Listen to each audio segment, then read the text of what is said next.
வெள்ளத்தில் திக்கு திசை தெரியாமல் மாட்டிக்கொண்ட தூத்துக்குடி மக்களின் நிலை பரிதாபத்தையே ஏற்படுத்துகிறது.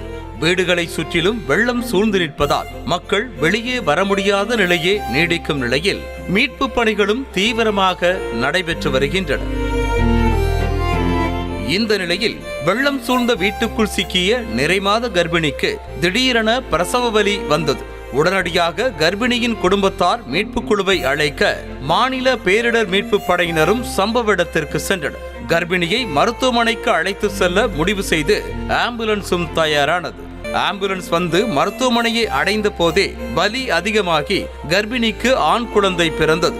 மருத்துவமனை வளாகத்தில் தண்ணீர் தேங்கியிருந்ததால் பிரசவித்த பெண்ணை ஸ்ட்ரெச்சரில் வைத்து தள்ளி செல்ல முடியாத நிலை ஏற்பட மீட்பு குழுவினரே தூக்கி சென்றனர்.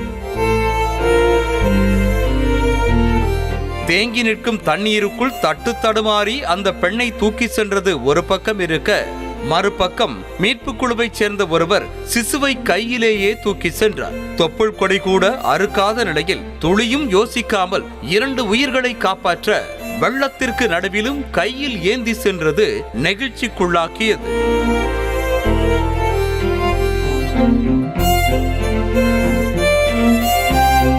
பின்னர் மருத்துவமனைக்குள் அழைத்து செல்லப்பட்ட பெண்ணுக்கு உரிய நேரத்தில் சிகிச்சை அளிக்கப்பட்டதை அடுத்து தாயும் சேயும் நலமோடு இருப்பதாக தெரிவிக்கப்பட்டுள்ளது.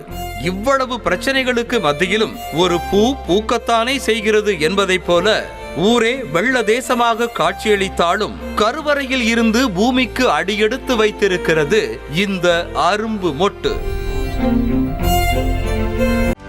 செய்திகளை உடனுக்குடனும் துல்லியமாகவும் தெரிந்து கொள்ள சப்ஸ்கிரைப் பண்ணுங்க.